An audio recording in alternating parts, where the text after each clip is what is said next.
There's no thrill like discovery.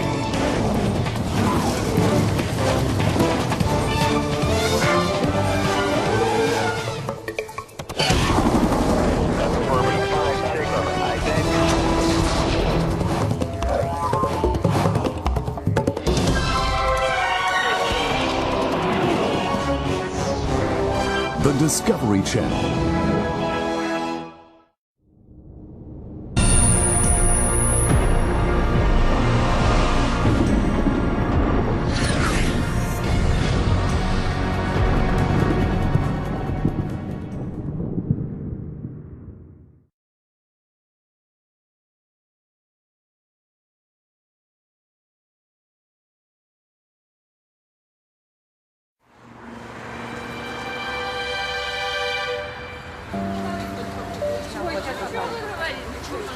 Sexta-feira, 25 de abril de 1986.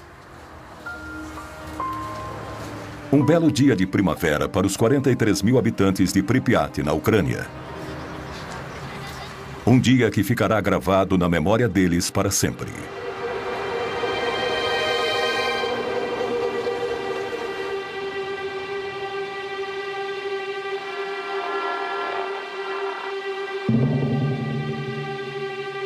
A 3 quilômetros da cidade fica a usina nuclear Vladimir Ilyich Lenin, que emprega milhares de pessoas.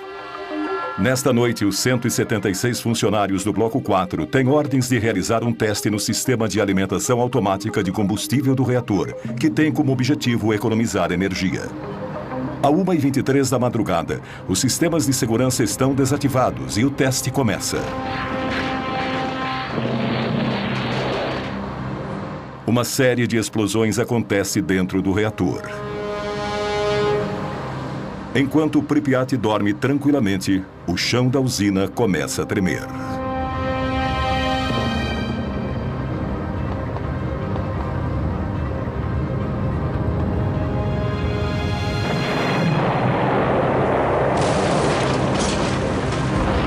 A tampa de 1.200 toneladas do reator explode. Um fluxo fortíssimo de vapor radioativo começa a jorrar, espalhando urânio e grafite centenas de metros em volta da usina. Da enorme cratera, uma chuva de fogo carregada de partículas radioativas é lançada a 1.000 metros de altura. Eram várias cores muito brilhantes. Laranja, vermelho, azul. Parecia um arco-íris. Foi lindo. O pior acidente nuclear da história tinha acabado de acontecer. Recebi um telefonema bem cedo, por volta das 5 da manhã. Disseram apenas que tinha havido um acidente na usina nuclear de Chernobyl.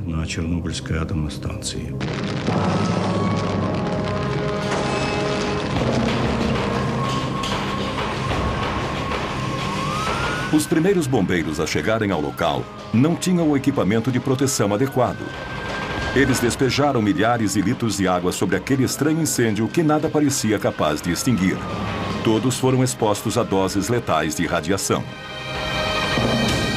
2 homens morreram naquela noite, outros 28 nos meses seguintes. Foram as primeiras vítimas de Chernobyl. Ninguém estava preparado para uma crise como aquela. Nos 7 meses seguintes, 500 mil homens enfrentariam um inimigo invisível. Uma batalha cruel e silenciosa que ceifou a vida de milhares de heróis anônimos e atualmente praticamente esquecidos. Foi graças a esses homens que o pior foi evitado. Uma segunda explosão, 10 vezes mais potente do que a de Hiroshima e que teria destruído metade da Europa. Isso foi mantido em segredo por 20 anos, tanto pelos soviéticos como pelo Ocidente. Muitas dessas imagens nunca foram vistas antes. São fotos tiradas por jornalistas que também foram expostos à contaminação nuclear. Alguns deles morreram logo depois. Essas imagens contam a história de uma guerra secreta, cujas consequências continuam 20 anos depois, tornando o desastre ainda pior. Esta é a verdadeira história do desastre de Chernobyl.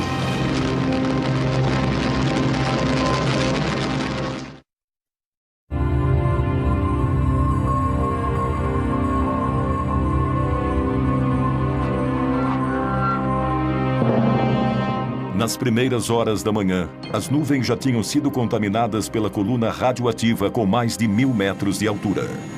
Igor Kostin era fotógrafo da agência de notícias Novosti, quando um amigo que era piloto de helicóptero telefonou e se ofereceu para levá-lo para sobrevoar Chernobyl. Tudo o que Kostin sabia era que algo tinha acontecido na usina durante a noite. Ele foi o primeiro jornalista a ver a enorme cratera de perto.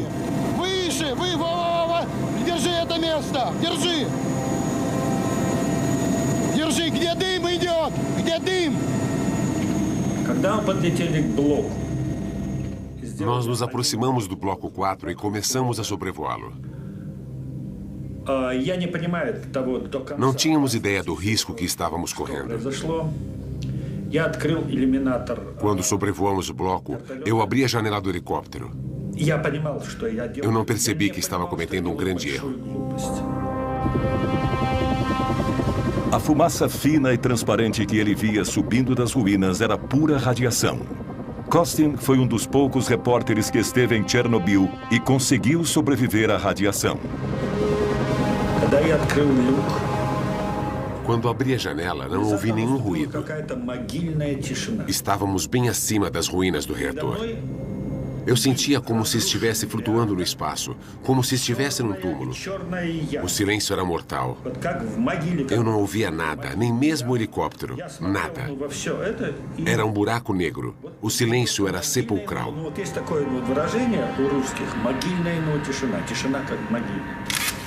Essa é a primeira foto tirada da cratera. Depois de cerca de 1 minuto, meu equipamento começou a pifar. Não entendi o que estava acontecendo. Pensei que as minhas pilhas estavam fracas. Só pude tirar umas 12 fotos. Quando voltei para Kiev e revelei os filmes, vi que os negativos estavam escurecidos e as cores muito ruins. Eu ainda não sabia, mas as fotos tinham sido expostas à radioatividade. No centro do reator que explodiu, debaixo de 14 metros de destroços, a grafite que revestia o combustível nuclear queimou e derreteu o urânio. A precipitação radioativa seria 100 vezes maior do que a força combinada das 2 bombas atômicas lançadas sobre Hiroshima e Nagasaki. No Kremlin, 8 horas depois da explosão, Gorbachev tinha poucas informações sobre a situação. As primeiras informações que eu recebi falavam que havia acontecido um acidente e um incêndio. Não havia nenhuma palavra sobre a explosão. No início disseram que não houve explosões. As consequências dessas informações falsas foram dramáticas.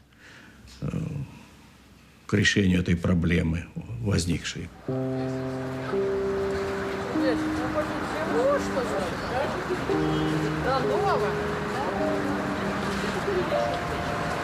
Para os 43 mil habitantes de Pripyat, a vida continuava normalmente. Eles não sabiam nada sobre o desastre a 3 quilômetros dali.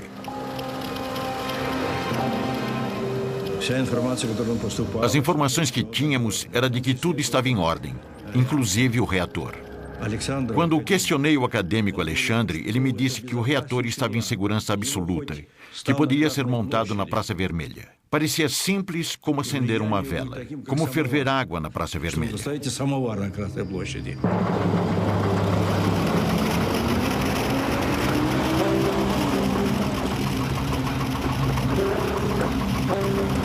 Na cidade, começaram os boatos de que havia acontecido um incêndio na usina e de que algumas pessoas haviam morrido durante a noite, mas não havia nenhuma informação oficial.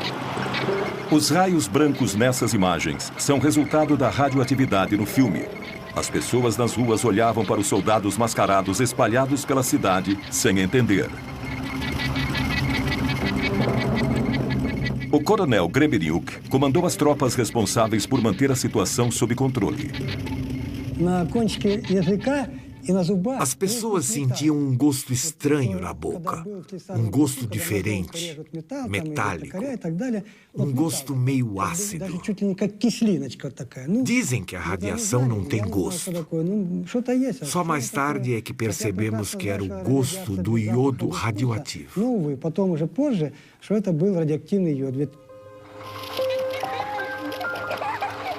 Enquanto as crianças brincavam nas praças, os homens do coronel Grebeniuk faziam as primeiras medições dos níveis de radioatividade.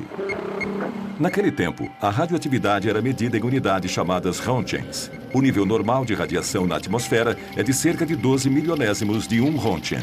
Em Pripyat, no começo da tarde, o nível era de 200 milésimos de Rontgen, 15 mil vezes mais alto que o normal. Naquela noite, o nível já era 600 mil vezes maior que o normal.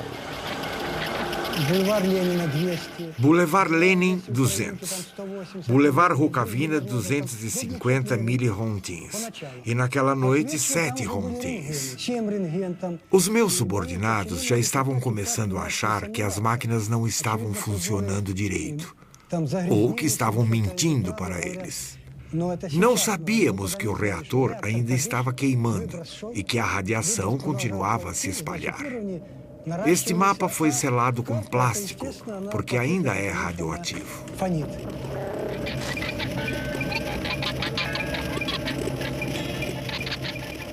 Acredita-se que o ser humano possa absorver até 2 Rontgens por ano sem ser afetado. Mas a contaminação é letal se o corpo recebe mais de 400 Rontgens. Naquele primeiro dia, os habitantes absorveram uma dose de radiação 50 vezes maior que a considerada inofensiva. Naquele passo, a população receberia a dose letal em 4 dias.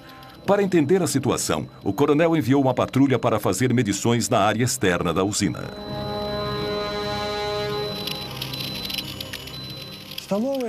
As primeiras medições foram registradas nesse mapa, 2.080 rontgens. Fiquei preocupado com meus subordinados. Como podia mandá-los entrar ali? Nesses níveis astronômicos, bastam 15 minutos para que um ser humano absorva uma dose letal de radiação. No Instituto Nuclear, os números causaram choque. Tais níveis de radioatividade nunca tinham sido registrados antes. Às pressas, Gorbachev criou uma comissão com os maiores especialistas em energia nuclear do país, liderada pelo acadêmico Legasov, um físico nuclear de renome internacional. Ele partiu imediatamente para Chernobyl. Esperávamos que eles pudessem avaliar a situação logo, mas nos primeiros dias ninguém pôde nos dizer nada. Foi uma situação dramática. Ficávamos reunidos esperando pelas informações.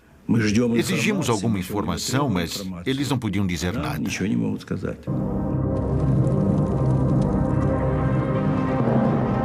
20 horas após a explosão, o nível de radioatividade continuava a subir.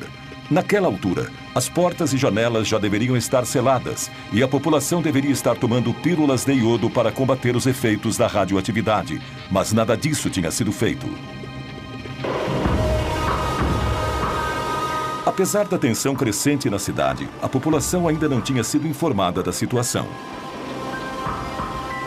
Na época, Yulia Marchenko tinha apenas 5 anos.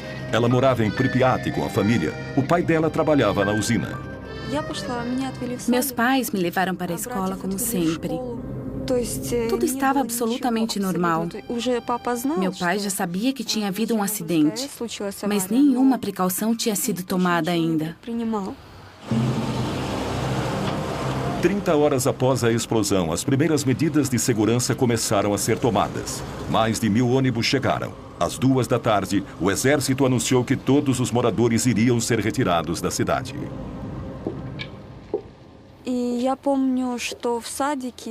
Eu me lembro que naquele dia, no jardim de infância, as professoras deram pílulas de iodo para as crianças.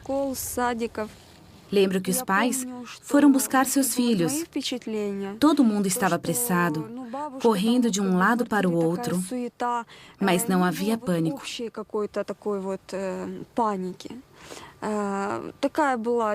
Achávamos que era temporário, que íamos voltar em alguns dias. Para evitar pânico, as autoridades esconderam a gravidade da situação.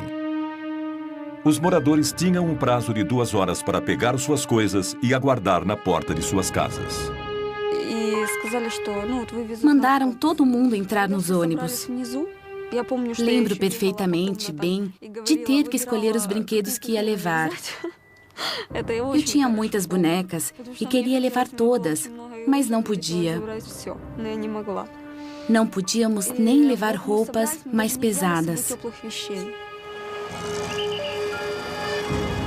As pessoas tiveram que abandonar tudo o que possuíam, deixar toda a vida para trás. Eles nunca mais iriam voltar.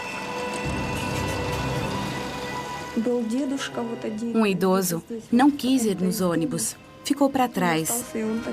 Seu corpo foi encontrado algumas semanas depois. As pessoas não acreditavam no que estava acontecendo. Pensaram que estavam sendo enganadas. Os mais velhos lembravam da ocupação alemã e diziam que em 1941 havia bombas, mas que agora não havia nada. Eles não acreditavam num inimigo invisível, mas não havia tempo para explicações. Meus soldados e eu estávamos apenas cumprindo ordens.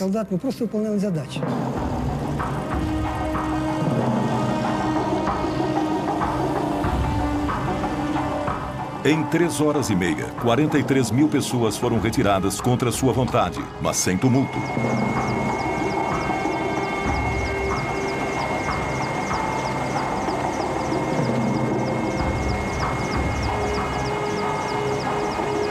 Os ônibus começaram a levar os primeiros refugiados atômicos da Europa. Eles tinham sido expostos a doses de radiação que podiam alterar a composição do sangue e estimular o desenvolvimento de cânceres. Ну, как я нахожу, что, по-моему, скоро его отмоют. Скоро люди здесь будут жить. Ну, еще что вам сказать? Город должен жить. Красивый город. Вот я сейчас смотрю напротив стадиона. Здесь должны дети играть.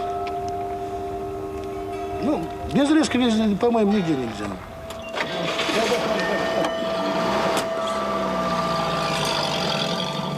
48 horas depois do desastre, as únicas pessoas que ainda estavam na cidade eram os militares e membros da delegação científica, reunidos no hotel Pripyat. Como se ignorassem o perigo, eles comiam, dormiam e trabalhavam ali tranquilamente. Eles eram cientistas, especialistas. Não acredito que eles agiram de maneira irresponsável ou suicida, mas eles subestimaram a gravidade da situação. Os critérios antigos não serviam mais. Já tinha havido outros acidentes nucleares no nosso país e nos Estados Unidos, mas as informações foram mantidas em segredo. Nunca havia acontecido um acidente de tamanha proporção. Eles até achavam que o reator estaria operacional em maio ou junho. Enquanto isso, o vento começou a levar nuvens carregadas de partículas radioativas para o norte. Entre 26 e 27 de abril, elas circularam por mais de 1.000 quilômetros sobre a Rússia, a Bielorrússia e o Báltico. No dia 28, as nuvens chegaram à Suécia, onde o aumento da radioatividade foi detectado perto de uma das usinas nucleares da região. Logo depois, os noticiários da TV alertavam a população. A poeira radioativa de Chernobyl estava caindo sobre Estocolmo. Um esquadrão de caças foi enviado para fazer medições nas nuvens. O nível de radioatividade indicava um grave acidente. 60 horas após o desastre, nenhum comunicado oficial tinha sido enviado para fora da União Soviética. O ministro das Minas e Energia sueco me telefonou na segunda. Eu estava no escritório em Viena e ele me disse que tinham registrado níveis altíssimos de radioatividade nas proximidades da usina nuclear de Forsmark, no leste da Suécia. Eles concluíram que a nuvem tinha vindo de fora. Me perguntaram se eu sabia alguma coisa a respeito e eu disse que não, mas que ia investigar. Entramos então em contato com a Polônia. Apesar de não terem uma usina nuclear, podiam ter tido algum outro tipo de acidente. E, é claro, entramos em contato com os russos. O que havia acontecido? Uma explosão? Nuvens radioativas? Contaminação grave? Foi a Suécia que enviou o alerta para nós.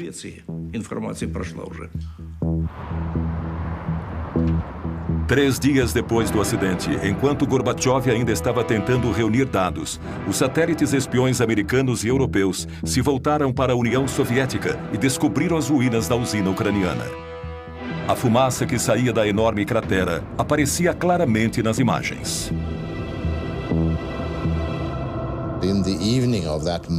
Naquela segunda-feira à noite, no dia 28, recebemos uma mensagem de Peter Petrovsky, chefe da Comissão de Energia Nuclear russa. Ele nos informou sobre o acidente ao mesmo tempo em que os russos avisavam o resto do mundo. No Politburo, nós decidimos que toda e qualquer informação deveria ser reportada a nós. Por isso, chamei a KGB e ordenei que eles acompanhassem tudo o que estava acontecendo lá e que nos transmitissem todas as conversas dos cientistas. Mandei que enviassem aquelas informações a mim pessoalmente.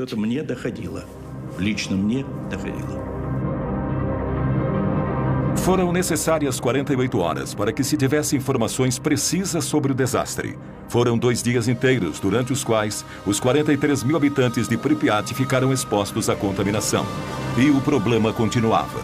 Na parte inferior do reator, 1.200 toneladas de magma incandescente continuavam a queimar a mais de 3.000 graus, liberando gases e poeira radioativa na atmosfera. A Europa inteira estava à mercê dos ventos.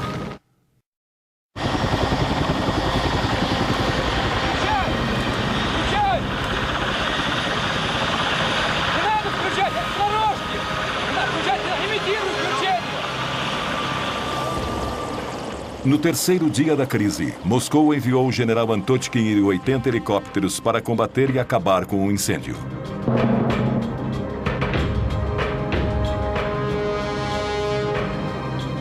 Quando chegou, o general sobrevoou o reator em ruínas a 200 metros de altitude.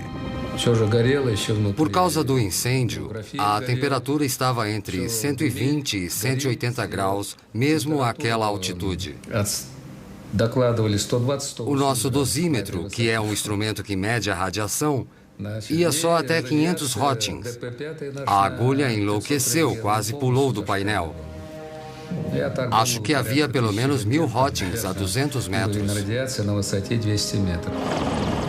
Mesmo àquela altitude, meia hora de exposição poderia ser fatal. A forte corrente de ar quente radioativo que subia do reator não permitia nenhum tipo de aproximação. Eles teriam que improvisar uma forma de cumprir sua missão.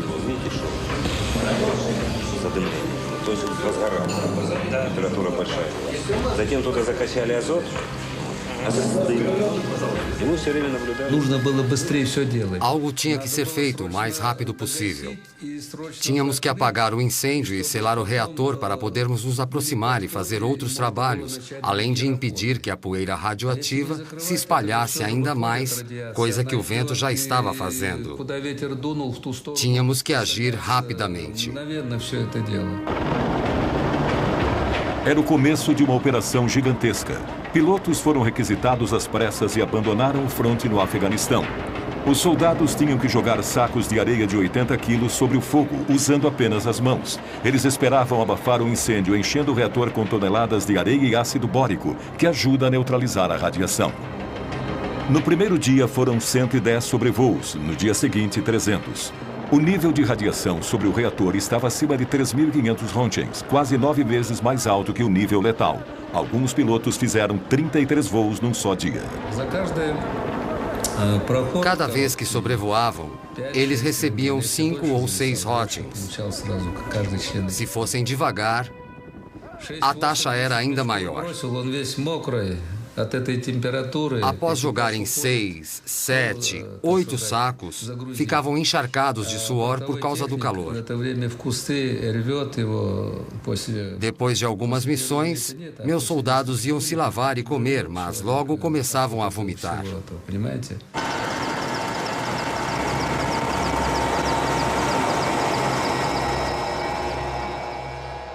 As vítimas foram enviadas para o hospital número 6, em Moscou.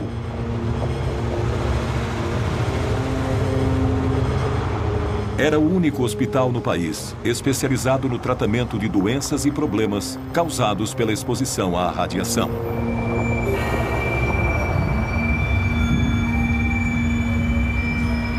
Os sintomas iniciais da exposição à radiação, enjoos, vômitos, náusea e diarreia, são seguidos por um período de latência. Só bem mais tarde, os piores sintomas aparecem, como a deterioração da medula óssea e o aparecimento de queimaduras horríveis, que destroem todos os tecidos. Para nós do hospital era muito difícil ver os pacientes psicologicamente falando. Eles vinham direto do aeroporto e quase todos eram muito jovens. Eles chegavam durante o período de latência e, por isso, geralmente chegavam se sentindo bem. Nós os vestíamos todos iguais, com o mesmo tipo de pijama. Eles chegavam brincando, mas nós já sabíamos que muitos deles iam morrer. 27 morreram bem depressa.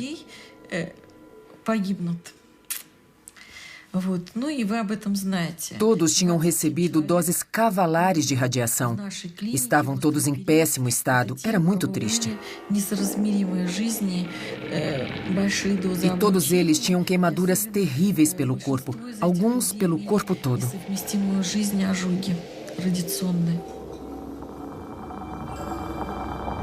Durante 15 anos, as autoridades reconheceram apenas esses primeiros casos como vítimas de Chernobyl.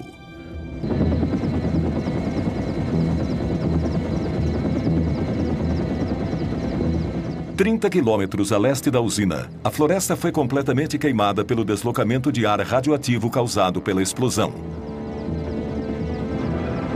Mas a área do desastre já tinha se espalhado muito mais.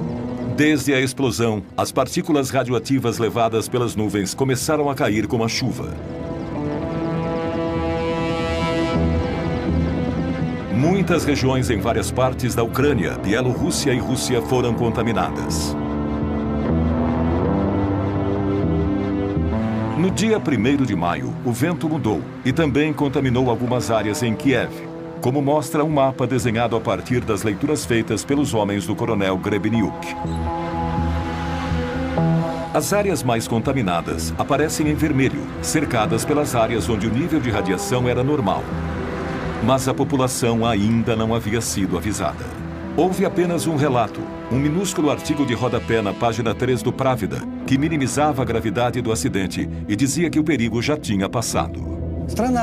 A situação era crítica, mas eles agiam como se nada estivesse acontecendo. Seguiram com as comemorações do 1º de maio. Era como se o país se recusasse a reconhecer a situação. Foi a segunda fase do grande desastre de Chernobyl. 6 dias depois do acidente, apesar dos níveis de radiação milhares de vezes mais altos que o normal, as autoridades incentivavam as pessoas a participar do 1º de maio, mesmo onde se sabia que a contaminação era grave. Em 1986, assisti às comemorações do 1º de maio.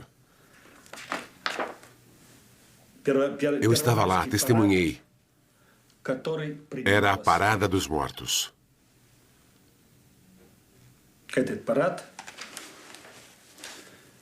E as mortes seriam terríveis.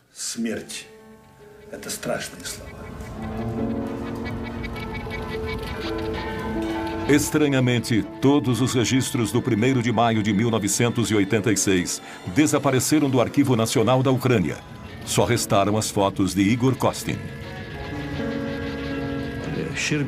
Sherbitsky, o primeiro secretário do partido na Ucrânia, também participou das festividades com a família, inclusive os netos. Claro que era muito importante para nós evitar o pânico. Se pelo menos soubéssemos qual o nível de radioatividade no ar... Quantas pessoas foram contaminadas durante as comemorações? Nem um único estudo foi publicado ainda. Vladimir Sherbitsky, primeiro secretário do Partido Comunista Ucraniano, cometeu suicídio pouco depois.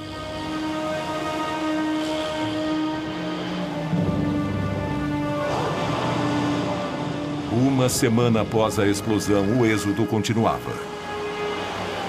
Os moradores de Chernobyl, a 7 quilômetros da usina, foram retirados, assim como todos os habitantes das cidades num raio de 30 quilômetros ao redor da usina. 130 mil pessoas tiveram que se mudar, e muitas já estavam contaminadas.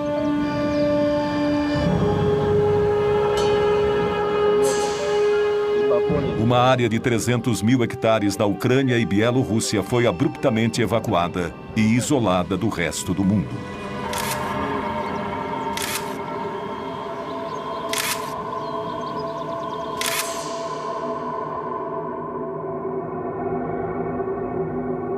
Uma vasta região dizimada.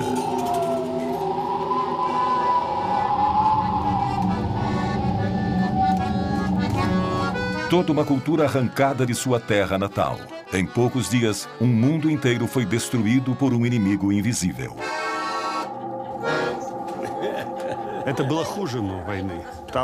Foi pior do que a guerra.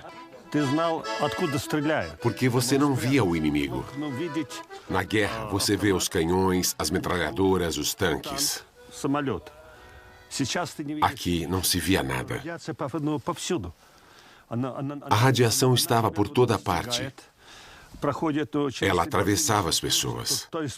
Ela ataca e só depois você começa a sentir seus efeitos. Às vezes, anos mais tarde. É assustador.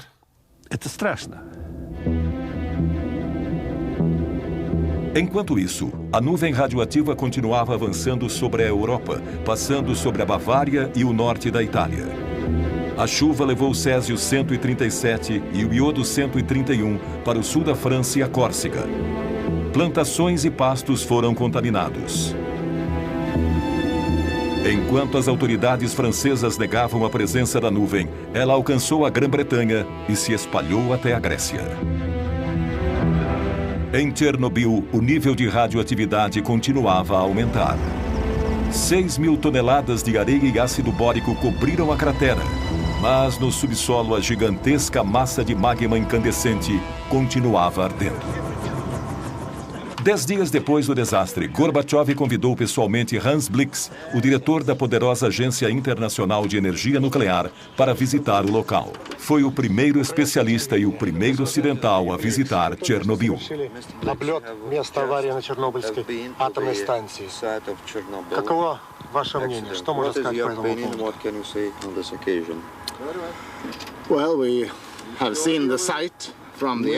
Nós sobrevoamos o local e vimos que havia fumaça saindo dos escombros da usina. Falou-se sobre o risco de uma segunda explosão. Falaram sobre isso quando estávamos em Moscou. Um amigo nosso, parente de um dos especialistas, ligou para ele e disse que havia rumores de que um segundo reator poderia explodir também.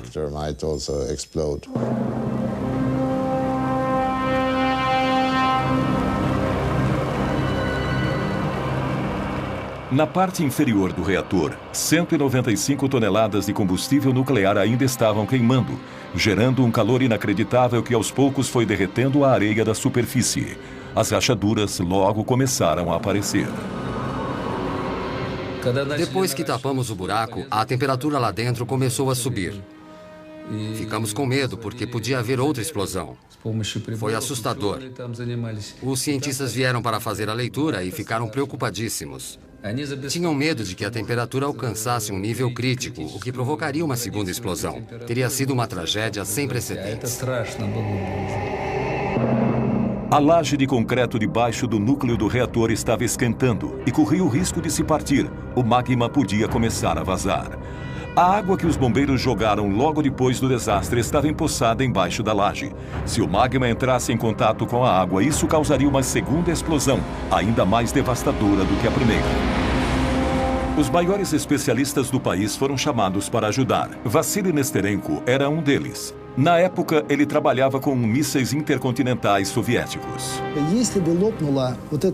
Se o calor fizesse com que a laje de concreto trincasse, bastaria que 1.400 quilos da mistura de urânio e grafite entrassem em contato com a água para detonar uma segunda explosão.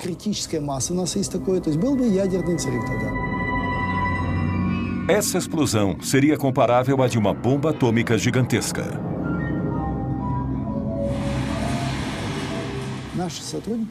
Nossos especialistas avaliaram os dados e concluíram que a explosão teria uma força de 3 a 5 megatons.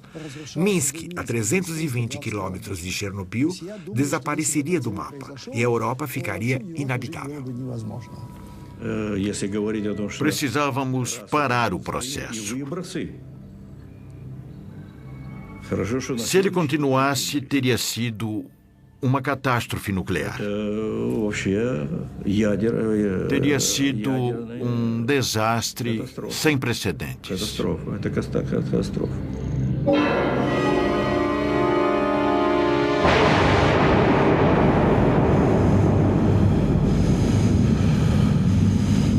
Essa segunda explosão seria acompanhada por uma onda de choque e um aumento gigantesco da radioatividade, que acabaria com milhares de vidas em questão de horas.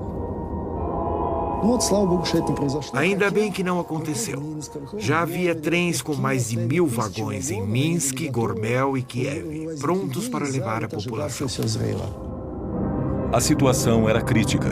Em Moscou, o governo decretou 2 medidas de emergência. A primeira foi enviar um batalhão de bombeiros para retirar a água acumulada sob o reator. Mais tarde, eles seriam declarados heróis nacionais, mas sofreriam com as sequelas da radiação para o resto da vida. A segunda medida era selar a fissura para abaixar a temperatura definitivamente. Em 2 dias, os homens despejaram 2.400 toneladas de chumbo dentro do reator. Começamos a despejar o chumbo e a temperatura caiu na hora.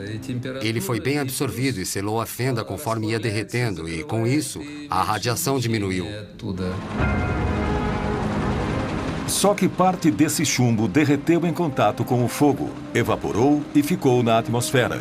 20 anos depois, ainda há sinais de chumbo nos doentes de Chernobyl. Hoje há muitas críticas, mas naquela situação não havia nada melhor a fazer. Todas as pessoas, civis ou militares, oficiais ou não, trabalharam sem descanso. Eu participei desse primeiro estágio e posso dizer que não havia escolha. Tinha de ser feito. Foi por heroísmo.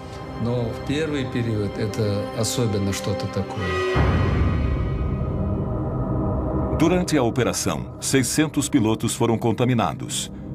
Todos morreram, mas seus esforços adiaram o pior por alguns dias. Embora tivesse sido coberto, o incêndio não tinha acabado. Sobrevoos com helicópteros não iam resolver o problema. Era preciso chegar mais perto, entrar na fissura. Mas como?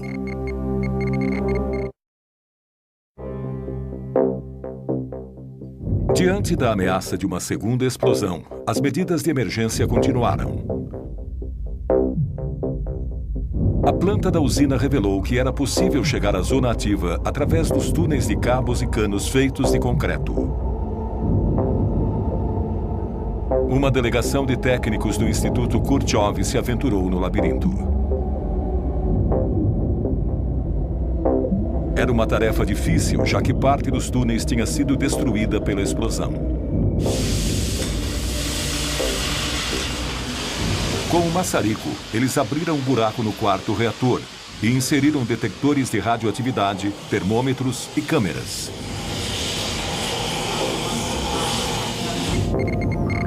O resultado foi aterrador. Os níveis de radiação eram astronômicos e o que eles mais temiam se confirmou. O magma quente tinha trincado a laje de concreto, vazado para uma área inferior vazia e agora ameaçava se infiltrar ainda mais. O risco de haver uma explosão era de 5, 10%. Drenamos a água debaixo do reator, mas era preciso fazer mais. Tínhamos que pôr alguma coisa embaixo do reator para impedir que o magma se infiltrasse. Alguma coisa que o impedisse de vazar. Nada impedia que o magma se infiltrasse ainda mais no subsolo arenoso. Abaixo do reator havia um enorme sistema aquífero que abastecia o país inteiro.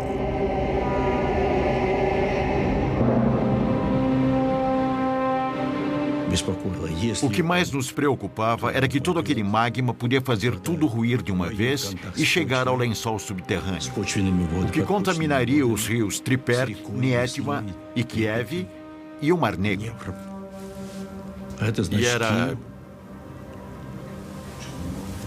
E era imperativo encontrar uma solução. Cogitou-se uma nova operação, mas que causaria mais mortes. No dia 12 de maio de 1986, 17 dias depois da primeira explosão, os mineiros de Tula, a 1000 quilômetros de Chernobyl, receberam a visita do vice-ministro de Minas e Energia.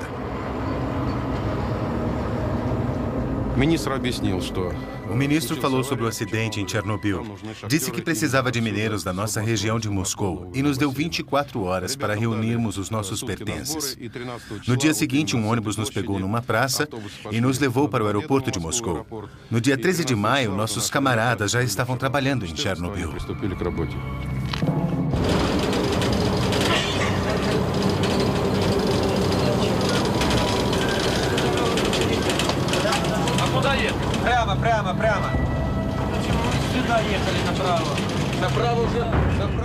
A missão deles era chegar ao reator pelo único caminho possível, o subterrâneo.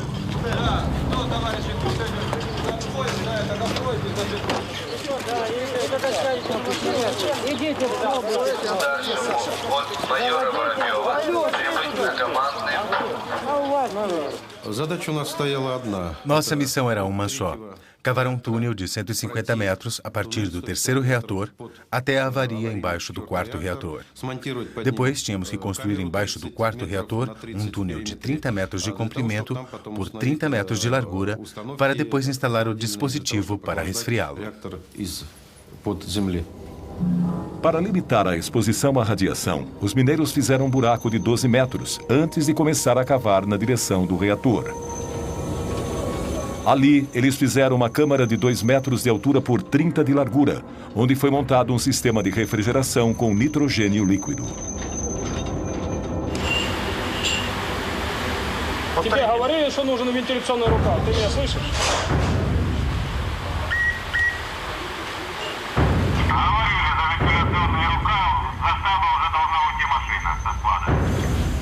Em um mês, 10 mil mineiros da Rússia e da Ucrânia desceram ao túnel. Todos tinham entre 20 e 30 anos.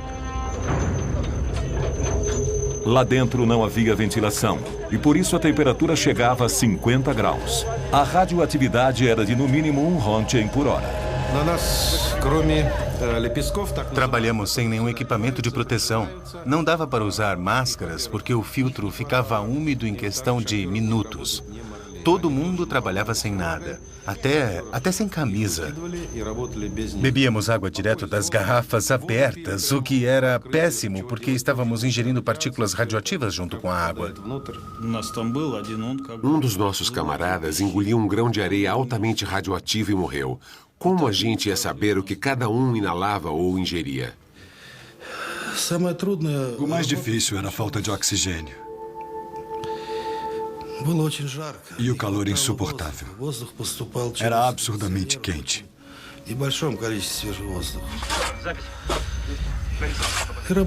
O pior era que precisávamos trabalhar rápido. Trabalhar sem descanso. Isso era o pior. Grupos de 30 mineiros se revezavam a cada 3 horas, 24 horas por dia. Eles cavaram um túnel de 150 metros num mês e 4 dias, um trabalho que normalmente levaria 3 meses para ser concluído. O lugar mais perigoso não era lá embaixo. Não havia muita radiação embaixo do reator. Mas assim que subíamos, tínhamos que correr, e rápido. A radioatividade na entrada do túnel era 300 vezes mais alta. Nenhum único mineiro foi poupado da exposição. E nenhum foi informado da gravidade do perigo que estava correndo.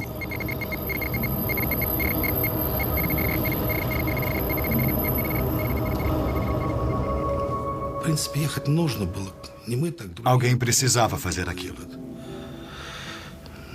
Se não fôssemos nós, seriam outros. Nós cumprimos nosso dever. Se devíamos ter aceitado, é muito tarde para julgar. Eu não me arrependo.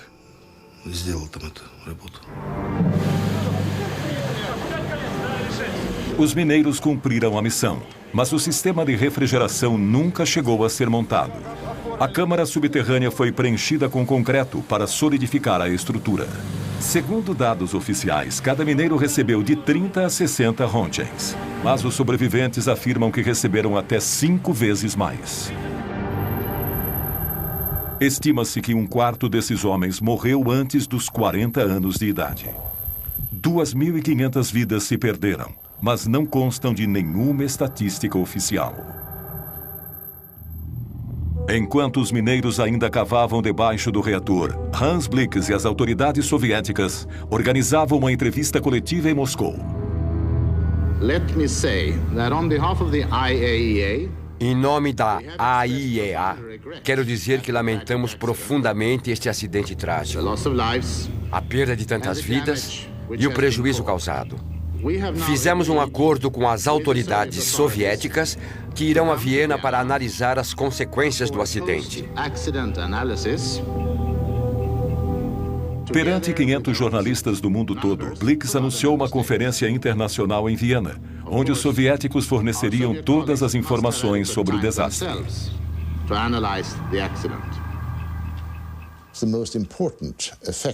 O resultado mais importante da entrevista coletiva foi que o povo russo passou a acreditar no governo. As pessoas estavam acostumadas a nunca acreditar no que o governo dizia, porque ele sempre omitia informações. O povo nunca sabia de nada. Então, quando ouviram as notícias do acidente, ficaram com medo que fosse pior. E era. Foi terrível com certeza, mas de alguma forma passaram a confiar no governo. Foi uma vitória da Glasnost. Os soviéticos concordaram em cooperar com o Ocidente. Foi uma mudança histórica que deu início a uma abertura conhecida como Glasnost, uma vitória política de Gorbachev. Em Chernobyl, embora o incêndio tivesse sido controlado, a fissura e as toneladas de lixo radioativo estavam expostas aos elementos. Era mais do que urgente cobrir a estrutura danificada e limpar a área. Para tanto, seriam necessários mais homens, muitos mais.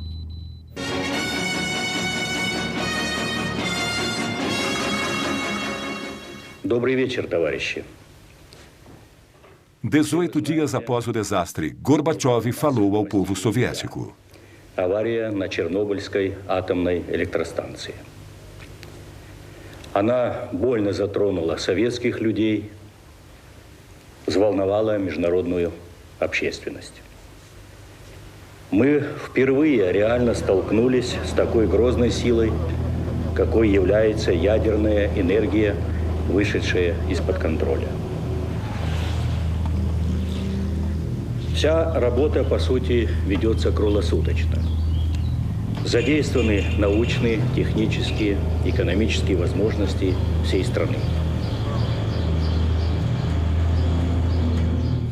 O país todo foi mobilizado. Nada de formalidades burocráticas. Se alguém tinha o que precisávamos, pegávamos. A preocupação com os custos ficou para depois. Pegávamos tudo de que precisávamos. Era uma situação de emergência.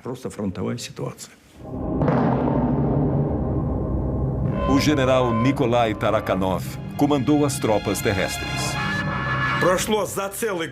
Em apenas um ano, 100 mil soldados e oficiais passaram por Chernobyl. Eram todos reservistas. Foram convocados pelas autoridades das cidades onde viviam e enviados para o fronte. Militares ou civis, oficiais ou soldados rasos, eles ficaram conhecidos como liquidadores, um termo inventado naquela situação. Sua missão, liquidar, acabar com a radioatividade.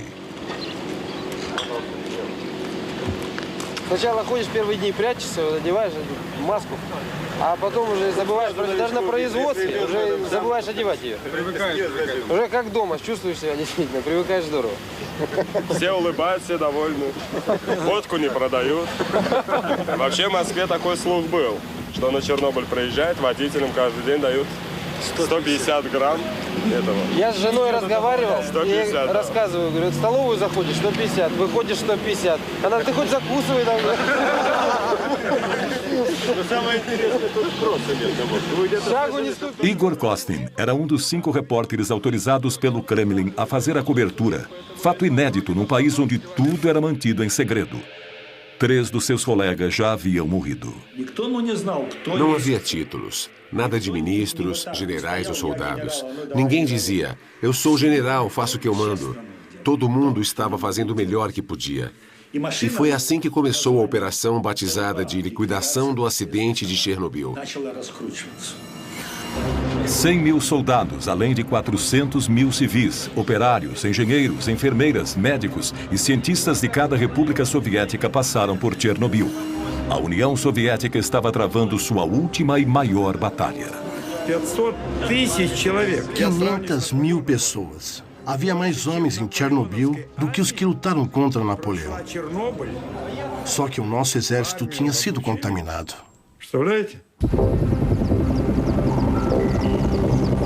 Do céu, os helicópteros despejavam toneladas de um líquido grudento, uma mistura que aglutinava e colava a poeira radioativa no chão. Enquanto isso, brigadas de liquidadores ficaram encarregadas de limpar a área, casa por casa, e remover a camada de poeira radioativa que cobria tudo.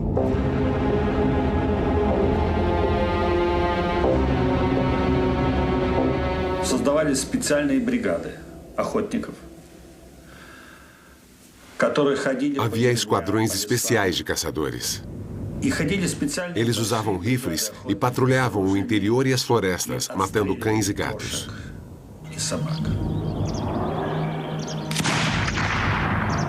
Todos os animais tiveram que ser mortos, porque depois de vagar pelas áreas mais contaminadas, estavam encharcados de radioatividade e podiam contaminar os liquidadores.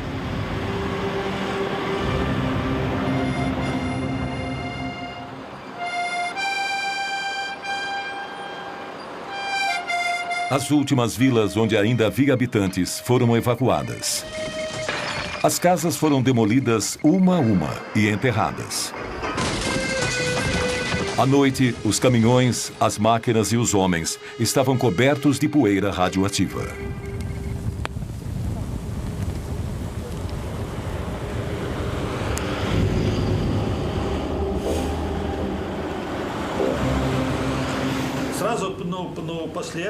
Um amigo me falou, Igor, vamos rápido tomar banho.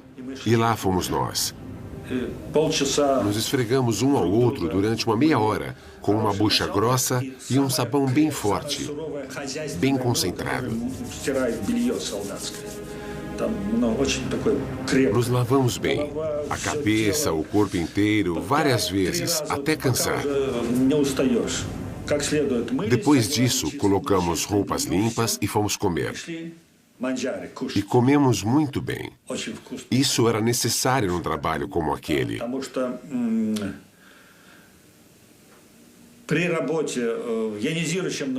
Porque com a radiação ionizante, você precisa estar forte, bem forte, porque toda essa radiação se aloja nos pontos mais fracos do seu organismo e lá se instala.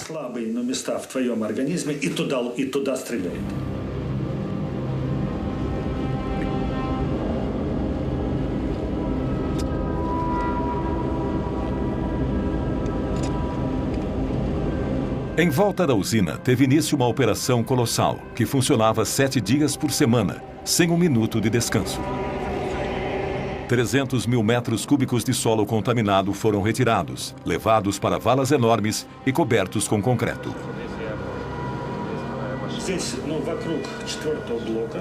Aqui, em volta do 4º reator, foi onde as missões mais perigosas aconteceram. 8 semanas depois da explosão, os liquidadores atacaram o coração do problema. Para neutralizar o lixo tóxico a longo prazo e impedir que se espalhasse ainda mais, o reator inteiro teria que ser isolado. Lev Bocharov foi um dos engenheiros que desenhou a enorme estrutura que cobriria o 4º reator completamente. Um sarcófago de aço e concreto de 170 metros de comprimento por 66 metros de altura. Aquele foi um projeto único. Ninguém jamais havia construído uma estrutura como aquela numa área tão radioativa. Só podíamos trabalhar alguns minutos de cada vez. Um projeto como esse nunca havia sido feito.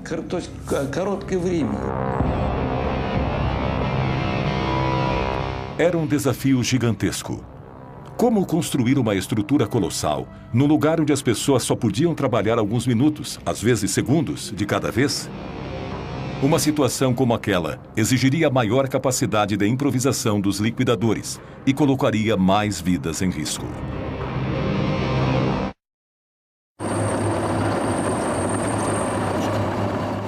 Doze semanas se passaram desde a primeira explosão no bloco 4 da usina nuclear de Chernobyl. Para impedir que a contaminação se alastrasse, o ataque final foi lançado.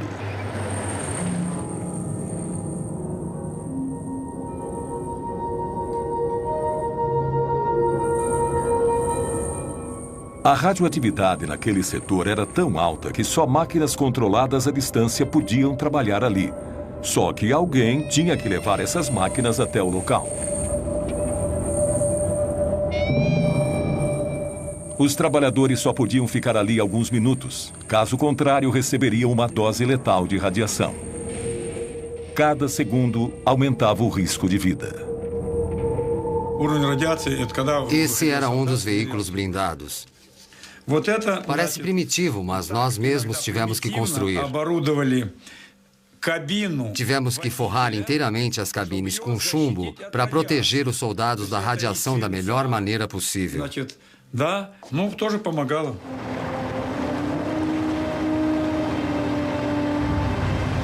Cada peça metálica da estrutura era fabricada às vezes a centenas de quilômetros dali. As peças eram levadas uma a uma para a usina, para serem montadas lá. Um quebra-cabeça extraordinário.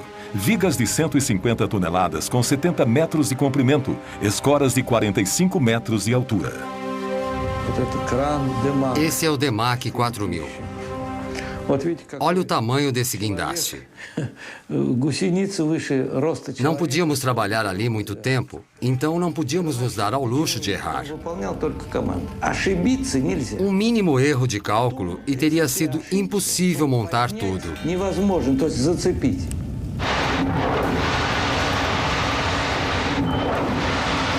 Apesar das péssimas condições, o trabalho progredia.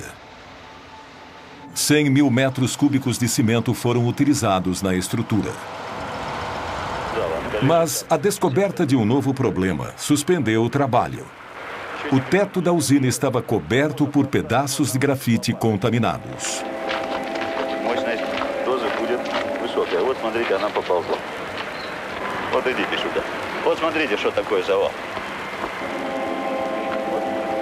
Здесь, в том месте, где мы стоим, сейчас 10 рентген. Это будет примерно 1000. Вот около вот этого колпака примерно 200. Все, пойдемте. На сегодня хватит. Выходим, пойдемте. И ты тоже выходи оттуда. Eram blocos de grafite que cobriam as barras de urânio e voaram durante a explosão. Um único pedaço emite radiação suficiente para matar um homem em menos de 1 hora. Era essencial se livrar deles antes de continuar com a construção. Смотри, как крепится, да? Да, он тебя девочек. Намного приятнее стало. Там очень большие уровни радиоактивного излучения, и поэтому туда подойти крайне тяжело.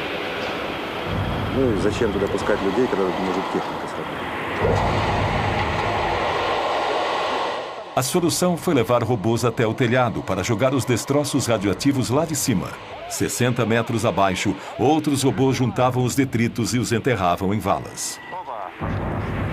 Mas depois de alguns dias, a radioatividade ambiente começou a afetar até as máquinas. Os circuitos eletrônicos não aguentaram. Entraram em colapso e pararam de funcionar. Uma das máquinas quase se jogou de cima do telhado. Как вы собираетесь его разворачивать? Он же поперек висит.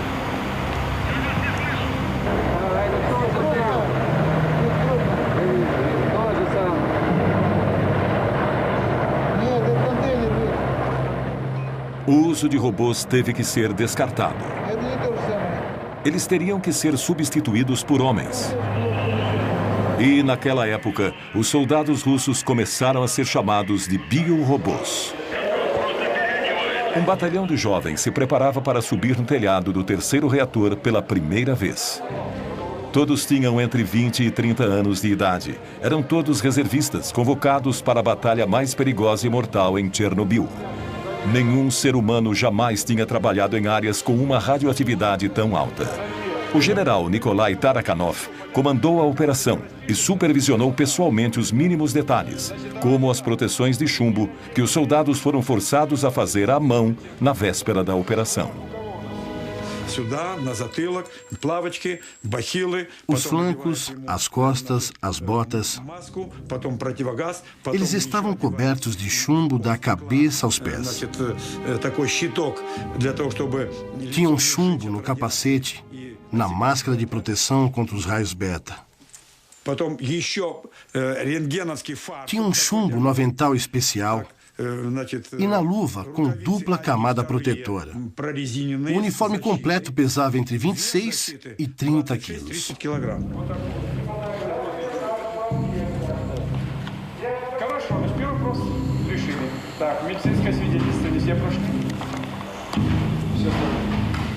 Подождите, это ответ, значит, не по существу.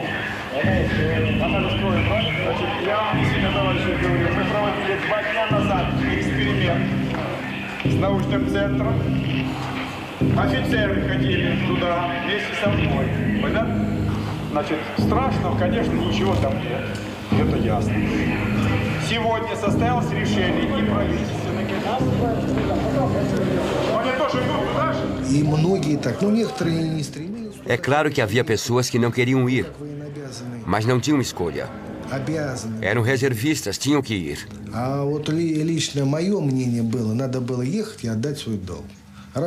Eu não tive dúvida, era o meu dever. Quem ia fazer aquilo por mim?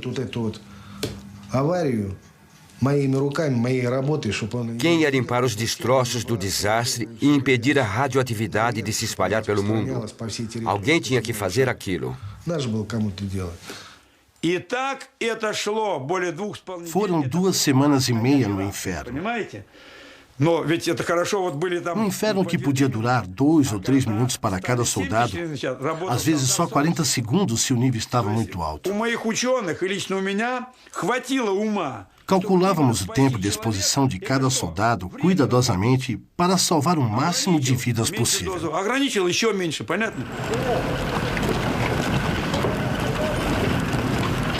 Quando a sirene tocava, um grupo de 8 soldados ia para o telhado junto com um oficial. A missão era bem simples: juntar os destroços radioativos o mais rápido possível e jogar tudo para baixo.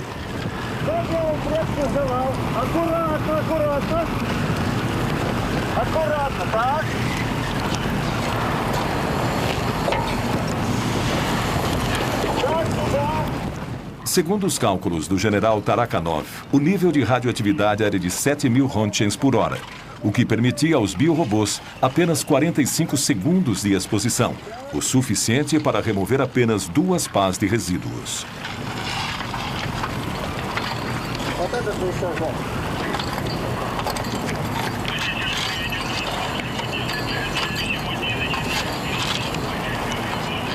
каждого была своя маленькая долика. Это как обычно, как вот в любое дело. Parecíamos formigas. Assim que os primeiros terminavam a tarefa, eram substituídos imediatamente por outros. Todo mundo trabalhava, por menos tempo que fosse. Foi assim, juntos, que combatemos a radioatividade. Durante 10 dias, grupos de biorobôs ficavam no telhado por 10 minutos. Segundo os militares, 3.500 pessoas participaram da limpeza. Algumas, como Igor Kosten e Konstantin Fedotov, subiram ao telhado 5 vezes.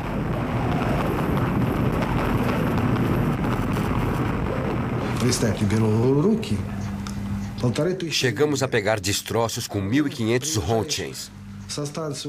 Depois de um dia de trabalho, as mãos doíam tanto que você não conseguia nem fechar o punho.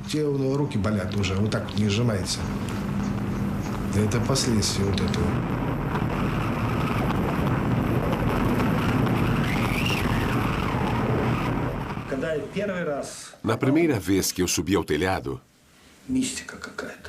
fui invadido por um sentimento místico. Era como estar num outro planeta. Estava tudo coberto de lixo radioativo. Minhas mãos tremiam. Eu não sabia em que mundo estava. Comecei a tirar fotos.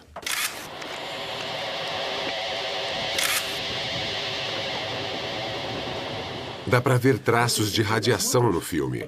Eu estava segurando a câmera assim, e ela emanava do solo.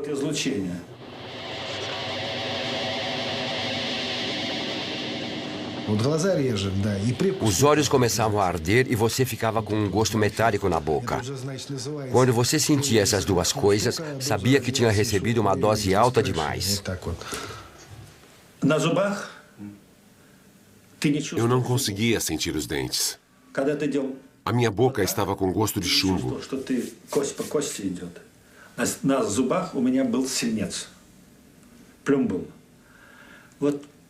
Eu fazia assim com os dentes, mas não sentia nada. Eu até batia os dentes. Estava tudo coberto de chumbo. Até hoje, 20 anos depois, ainda sinto aquele gosto de chumbo na boca.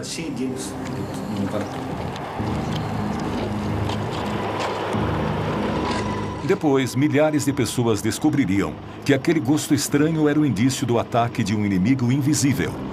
Enquanto os biorobôs sacrificavam a vida no telhado da usina, a limpeza prosseguia numa área de 30 quilômetros ininterruptamente.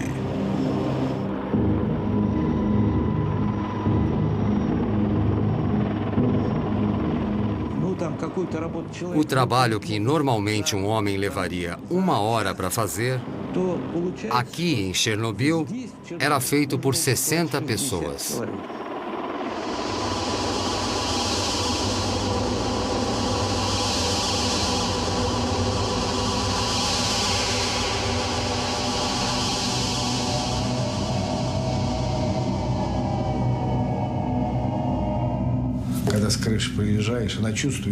Quando a gente descia do telhado, parecia que todo o nosso sangue tinha sido sugado por vampiros. Estávamos exaustos. Não podíamos nem nos mexer. Tinha gente que sangrava pelo nariz. Os bombeiros ficavam de plantão. Se alguém começasse a sangrar pelo nariz, era levado para o hospital na hora. Se alguém desmaiava, era mandado para casa. Mas todos queríamos aguentar firme.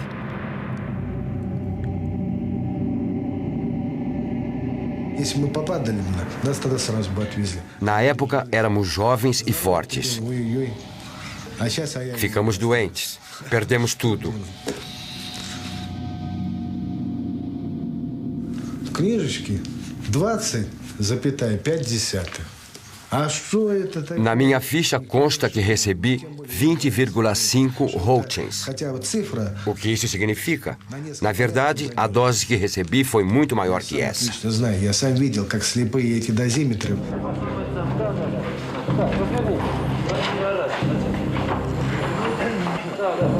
Позвольте мне от оперативной группы Министерства обороны СССР вручить вам почетный грамоту.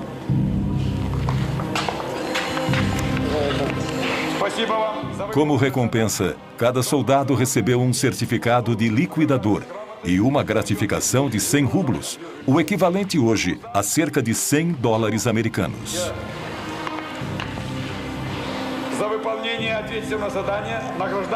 Eles arriscaram a vida, mas conseguiram reduzir o nível de radiação em apenas 35%. Quando mandaram aquelas pessoas para o telhado, não sabíamos qual era o nível de radiação. Hoje sabemos que estava entre 10 e 12 mil rontgens por hora. Nesse nível, ninguém deveria estar lá.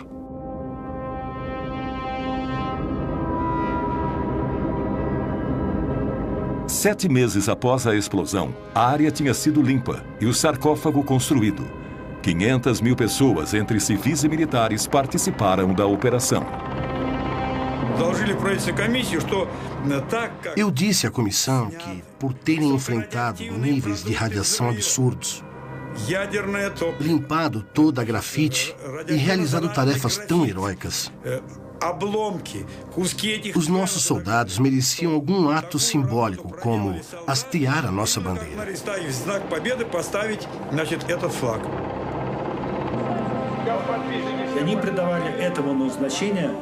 Hastear a nossa bandeira ali foi como hasteá-la no Reichstag, quando o Exército Vermelho conquistou o fascismo. Para aqueles soldados, a bandeira era um símbolo do triunfo sobre a radioatividade.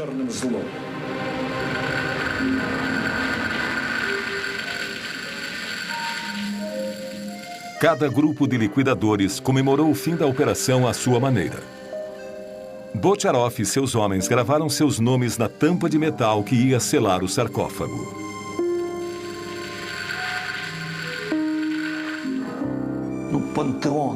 O sarcófago é um panteão. Um túmulo. Um mausoléu. Nosso segundo mausoléu. Depois daquilo, paramos de construir usinas nucleares.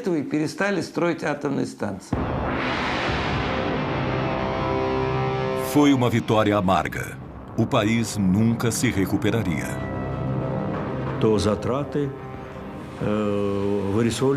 Aquilo nos custou 18 bilhões de rublos.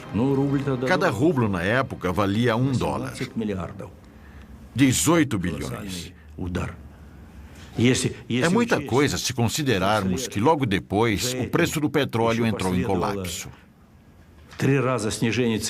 Não dá para calcular os problemas que o nosso país e a perestroika enfrentaram.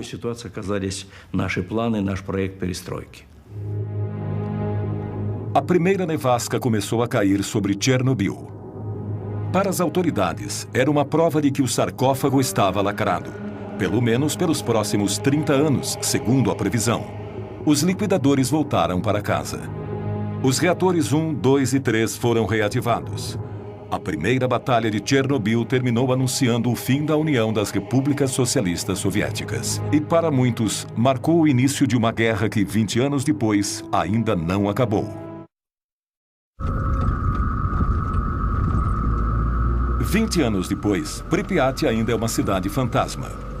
Acompanhada por Igor Kostin, Yulia foi ver o apartamento em que morou com a família até o dia da evacuação. Diferentemente do que foi dito, nenhum único habitante pôde voltar a morar nos prédios abandonados.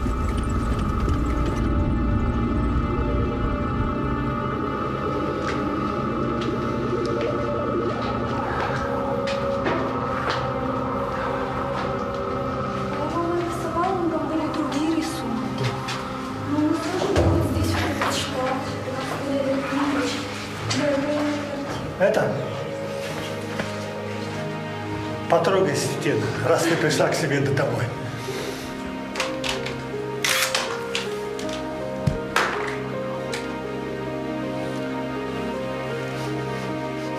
Para Igor Kostin, a visita também traz lembranças dolorosas.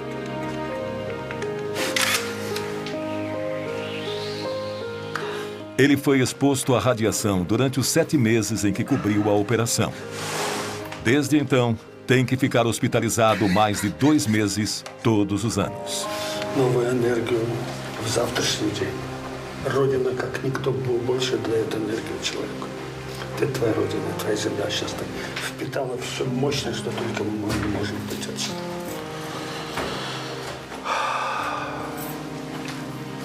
У меня такое ощущение, что я здесь была всю жизнь. Ты маленькая. Спокойно, спокойно.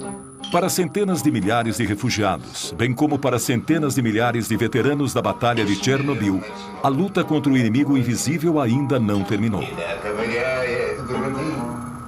Todos os que estiveram em Chernobyl ainda sofrem com a radioatividade que absorveram. Nos meses seguintes ao acidente, os liquidadores lotaram os hospitais por toda a União Soviética. 20 anos depois, aqueles que ainda estão vivos continuam a frequentar o hospital número 6. São todos vítimas do que os especialistas chamaram de Síndrome de Chernobyl.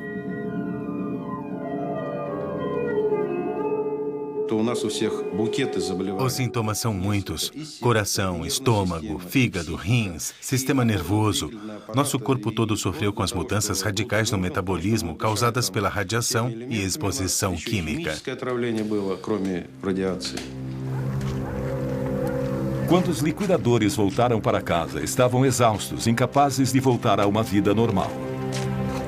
20 anos mais tarde, muitos dos que sobreviveram estão incapacitados, não podem trabalhar.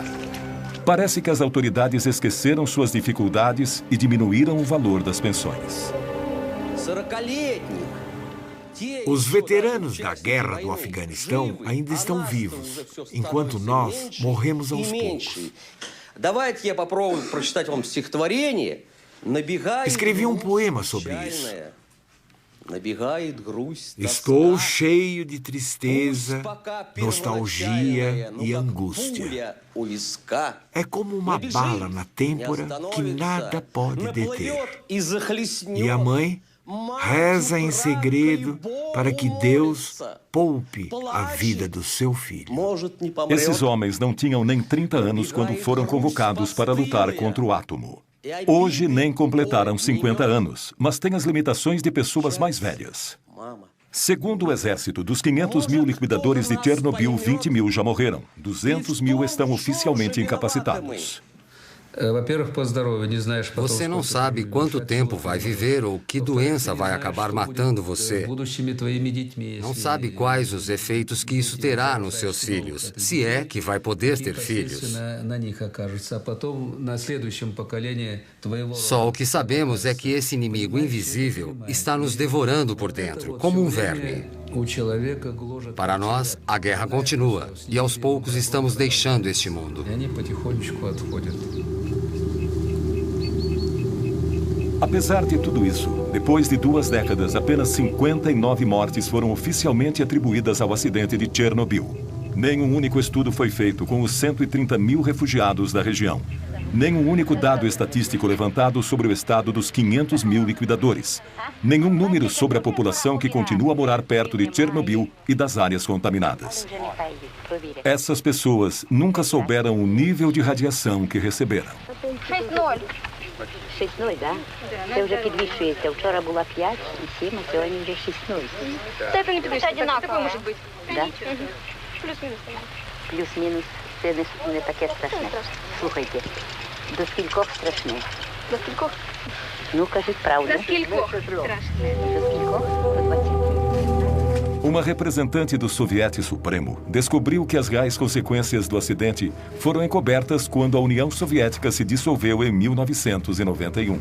Aproveitando o momento de anarquia em que o país se encontrava, ela conseguiu pôr as mãos em cópias de vários documentos secretos. Um relatório de 600 páginas do Comitê Central, preparado enquanto a Batalha de Chernobyl ainda estava sendo travada. Quando eu li aqueles documentos, descobri que as coisas aconteceram de maneira muito diferente. Eu percebi o tamanho da mentira que os líderes do partido contaram. O decreto número 12 dizia que em 12 de maio de 1986, 10.198 pessoas já tinham sido hospitalizadas. das quais 345 mostravam sinais de lesões causadas pela radiação. Ao mesmo tempo, as autoridades diziam que estava tudo bem, que não tinha sido nada sério. Portanto, eles mentiram para nós. De acordo com Alla, outra passagem revela que as autoridades mudaram os padrões arbitrariamente, multiplicando por 5 aquela que era considerada a dose aceitável de radiação para o corpo humano. Quando eles aumentaram os parâmetros, muitas pessoas ficaram milagrosamente curadas. Elas recebiam alta do hospital e eram mandadas para casa. Foi um ato criminoso. A tendência de manipular números não aconteceu apenas entre os soviéticos. No final de agosto de 1986, a primeira conferência internacional relacionada a Chernobyl aconteceu a portas fechadas e foi presidida por Hans Blix. Nenhum jornalista ou observador foi admitido no anfiteatro. A delegação russa era presidida por Lagasov, responsável pela comissão governamental durante a Batalha de Chernobyl. Quando nós o encarregamos de preparar o relatório, dissemos que ele devia contar tudo. Ele produziu um relatório rico em detalhes que deixou todo mundo em estado de choque. Lagasov falou durante 3 horas. Seu relatório concluiu que nas décadas futuras haveria cerca de 40 mil mortes causadas por câncer como consequência do acidente. O mundo ocidental recusou-se a aceitar essa estimativa, e isso gerou uma discussão inflamada entre o Ocidente e o Oriente.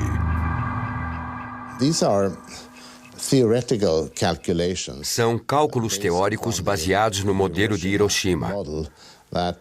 O efeito a longo prazo da exposição a um determinado tipo de radioatividade mata uma quantidade X de pessoas. Então, multiplica-se por 10. Presume-se que seja por 10. Esse foi o cálculo. Não é um número exato, não é empírico. Os números se mostraram extremamente flexíveis. Ao final da conferência, não se falava mais em 40 mil vítimas, mas sim em 4 mil prováveis mortes. Quase 20 anos depois, em setembro de 2005, esse foi o número oficial de vítimas do desastre. A oposição mais ferrenha à política de transparência dos soviéticos foi a dos franceses, que negaram que a nuvem radioativa passou sobre o seu país. Est-ce qu'on a constaté quelque chose au-dessus de la France? Non, parce que les vents ne vont pas dans cette direction-là. Les vents tournent dans le sens inverse des aiguilles d'une montre. Il n'y a pas lieu du tout de s'inquiéter. C'est sans aucun danger pour la santé publique. 20 anos depois, na França e principalmente na Córcega, foram registrados vários casos de câncer de tireoide, do mesmo tipo e gravidade daqueles vistos em Chernobyl. O elemento mais perigoso que saiu do reator de Chernobyl não foi o césio, não foi o plutônio. Foi a mentira. A mentira de 86, é assim que a chamamos. Uma mentira que se espalhou como a radioatividade pelo país e pelo mundo inteiro.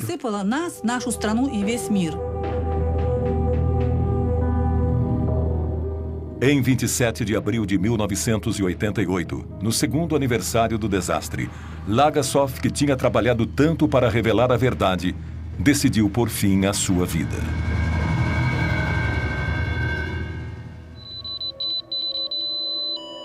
Atualmente, como metáfora perfeita da mentira institucionalizada, as partículas radioativas arremessadas do reator na explosão continuam a envenenar o solo.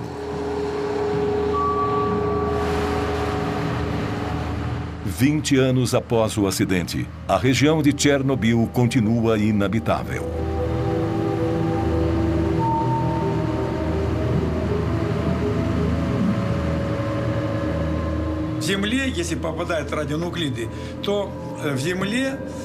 Em 5 anos, os radionuclídeos afundam 5 centímetros no solo contaminado. Ou seja, 20 anos depois, são 20 centímetros sob o solo. Eles continuam a contaminar as plantas. Para limpar tudo, teríamos que remover 20 centímetros do solo e enterrar isso em valas, o que seria uma tarefa gigantesca. É impossível.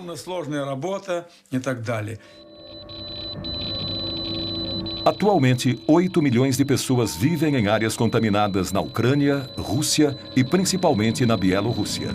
Há 20 anos, eles consomem os alimentos radioativos que continuam a contaminá-los pouco a pouco.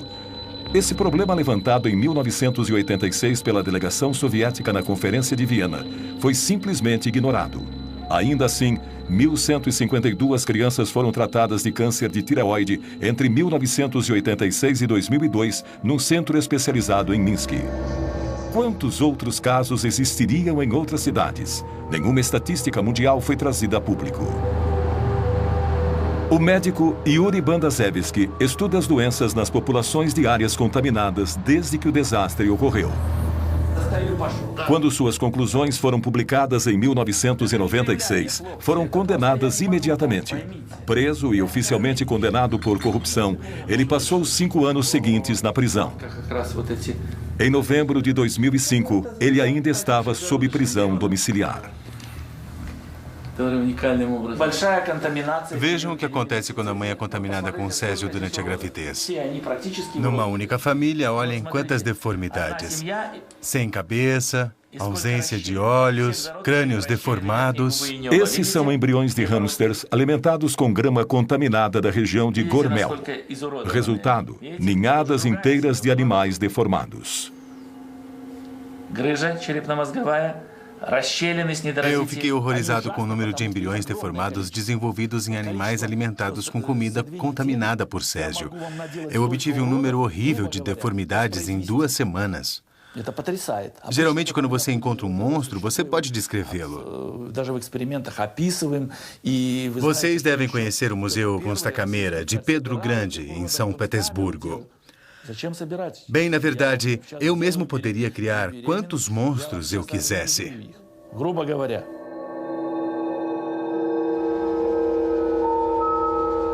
Nunca houve nenhum estudo oficial de mutações genéticas decorrentes do acidente em Chernobyl.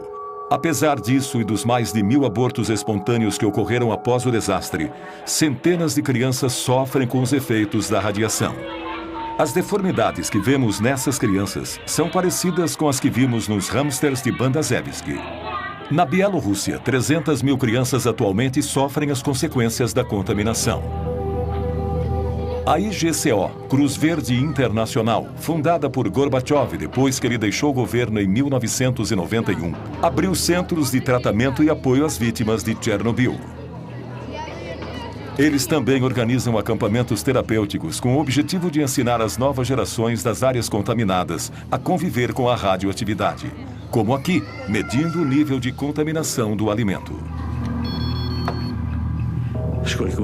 Por quantos anos isso vai continuar? 800 anos? 800 anos. Até o segundo Jesus Cristo nascer? Até ele voltar? Sim, Chernobyl teve um papel importante para nós todos. E é claro que temos que continuar pesquisando, que continuar investindo. Temos que reforçar os laços de cooperação com outros países e criar centros científicos internacionais para descobrir novas fontes de energia mais seguras. Isso é essencial.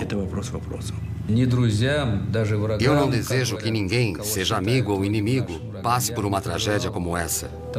Ninguém merece passar pelo que passamos em Chernobyl. Somos todos humanos, ninguém merece isso.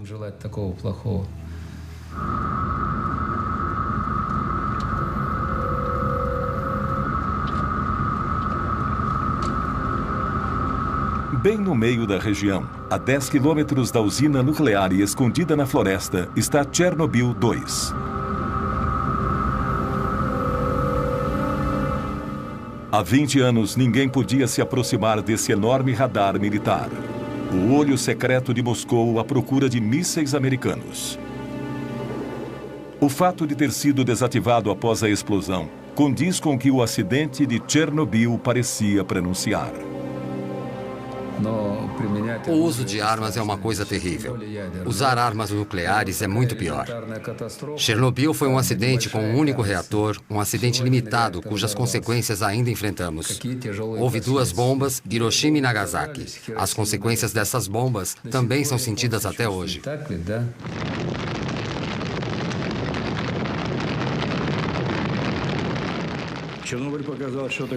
Chernobyl nos mostrou o que realmente acontece com a energia nuclear em mãos humanas. Calculamos que o nosso míssil mais poderoso, o SS-18, era tão poderoso quanto 100 Chernobyls. O SS-18 era a ogiva que os americanos mais temiam. E tínhamos 2.700 deles, todos apontados para os Estados Unidos. 2.700. Imagine a destruição que eles causariam. Mr. Gorbachev was probably right in saying Gorbachev estava certo em dizer que Chernobyl foi a melhor representação da radioatividade fora de controle. De certa forma, ele também disse que temos que nos afastar das armas nucleares. Um ano e meio após o acidente em Chernobyl, Gorbachev desativou todas as ogivas nucleares com alcance entre 500 a 5.000 quilômetros. 10 anos mais tarde, o tratado que proibia testes nucleares foi assinado por países do mundo todo, menos pela Índia. Chernobyl marcou o início do desarmamento dos dois maiores rivais nucleares do mundo. Chernobyl convenceu a todos. Tanto soviéticos como americanos perceberam a magnitude dos vulcões atômicos sobre os quais os dois países estavam sentados. Não só esses dois países, mas o mundo inteiro. O mundo inteiro. No entanto, a lição de Chernobyl parece estar sendo esquecida. Enquanto isso, sob o sarcófago do reator número 4, o veneno ainda é letal. Em 2001, os 3 reatores de Chernobyl foram desativados definitivamente. Mas 20 anos depois da explosão, os ponteiros do dosímetro ainda ficam malucos na base do sarcófago. Os níveis de radioatividade 100 vezes acima do normal contaminam os arredores da usina. A estrutura está enfraquecida pela chuva e pela erosão. Desde sua construção, 3.000 liquidadores têm vigiado na tentativa de evitar danos. Construímos o sarcófago para durar 30 anos. Achávamos que 30 anos depois da explosão, poderíamos construir um novo sarcófago sem ter que retirar os moradores. 20 anos se passaram e nada foi feito ainda. Ele tem que ser substituído, mas a Ucrânia não tem dinheiro para isso. Nós também não. Um novo sarcófago está sendo construído, mas sua montagem já está 10 anos atrasada. É uma estrutura de 108 metros de altura que deve cobrir o primeiro sarcófago completamente e que custará $1 bilhão. Hans Blix gerencia o fundo para a construção. Ainda não terminamos de construir o sarcófago novo, que estará pronto em alguns anos. Depois que ele estiver pronto, todo o resíduo radioativo poderá ser removido.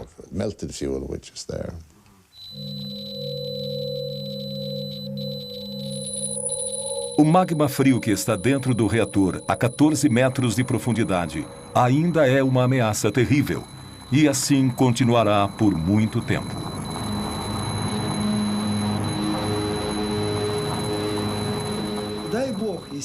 Rezo a Deus para que o sarcófago nunca se rompa. Seria a pior coisa que poderia acontecer, porque lá dentro há 100 quilos de plutônio.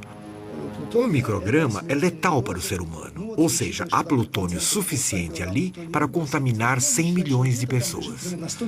A meia-vida do plutônio, isto é, o tempo que metade dele leva para desaparecer, é 245 mil anos, o que pode ser considerado uma eternidade.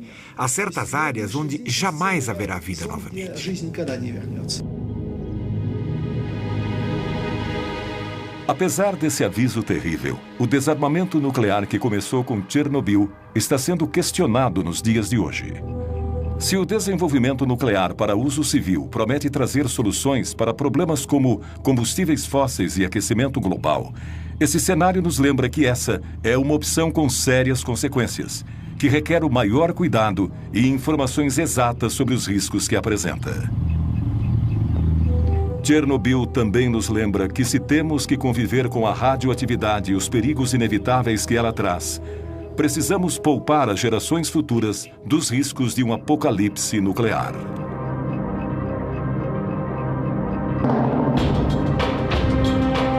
Versão brasileira, Tempo Filmes, São Paulo.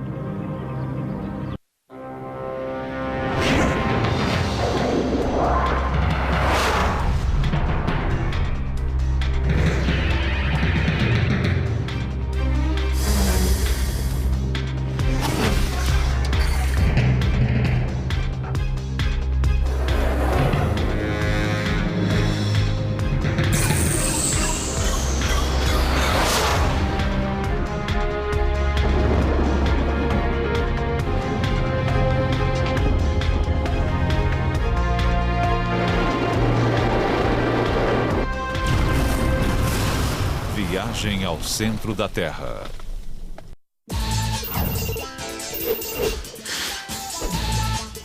Parece que está todo mundo comprando. No metrô, eu sempre vejo pelo menos 5 pessoas lendo o Código da Vinci.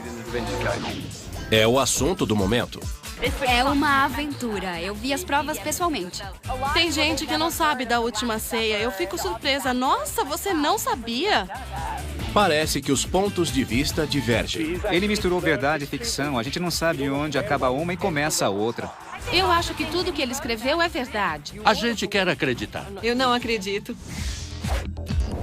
Mas apesar da controvérsia, eis um fato que não tem contestação.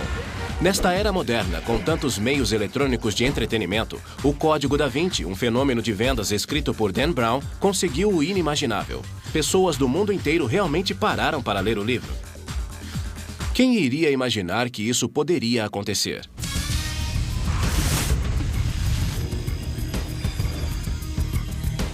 Da Vinci decodificado.